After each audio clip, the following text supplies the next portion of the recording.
Welcome to the Africa Briefing Room, where we break down the events shaping the continent. Today, our focus is Niger's uranium sector and the claims of a ban on exports to France. Lately, viral stories with eye-catching headlines and videos have been circulating stating that France is on the brink of power outages after reports of Niger banning uranium. Today, we're separating fact from fiction. Let's begin with the facts. The viral claim that Niger has officially banned uranium exports to France, plunging the country toward blackouts, is misleading. While no formal ban was declared, in late 2023, Niger halted uranium shipments from the Somaya mine and imposed restrictions targeting French interests. These actions have effectively cut off France's access to Nigerian uranium. To date, shipments have not resumed, and France's Uranium mining company has faced severe operational and financial strain, pushing its Niger operations to the brink of bankruptcy. In reality, Niger contributes around 15 to 20% of France's uranium supply, not the exaggerated 50% cited in viral content. France relies on a diverse array of sources, including Kazakhstan and Uzbekistan, and Niger accounts for just 4% of global uranium production. French nuclear plants are still operating, and France's energy supplies remain secure, despite the halt in shipments from Niger. No nationwide blackouts or shortages have occurred, contrary to many viral reports online. The real story is not a supply crisis in France, but a shift in power dynamics and resource sovereignty in Niger. To understand how we got here, we need to start with a bit of history. Niger's first commercial uranium mine, known as Somaya, began operating in 1971. It was developed under the French company Kojima, which later became Areva, 2001 to 2017, and is now called Uranium. From the beginning, the mine was run as a joint venture between Kojima and the Nigerian government.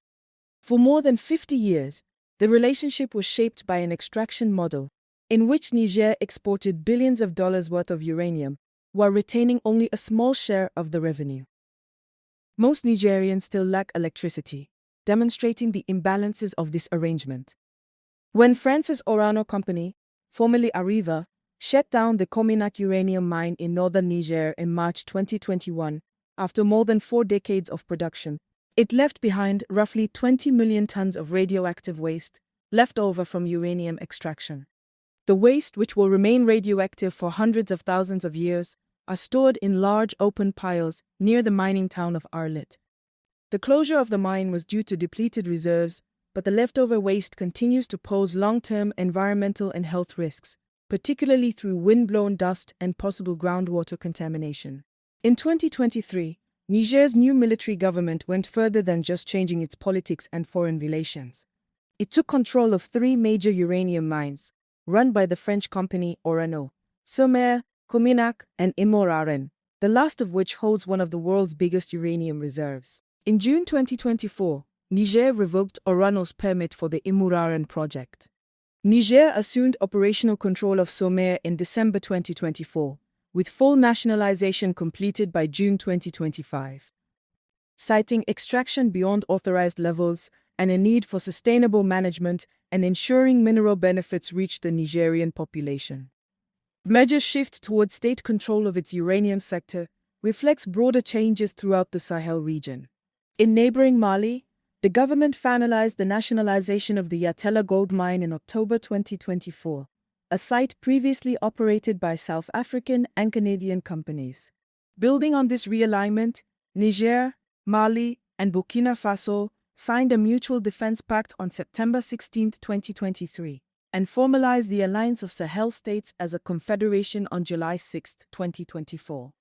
They announced their withdrawal from ECOWAS in January 2024, effective January 29, 2025, citing the bloc's alignment with Western interests. Unquote. As Sahel nations reevaluate relationships with Western institutions, new partnerships are emerging. Russian mining company Nordgold has expanded its presence in Burkina Faso, operating major gold mines such as Bisa and Buli, and receiving the new deposit license in April 2025. In Niger, Russia's state atomic energy firm Rosatom signed a memorandum of understanding on July 29, 2025, paving the way for collaboration in uranium mining and nuclear energy.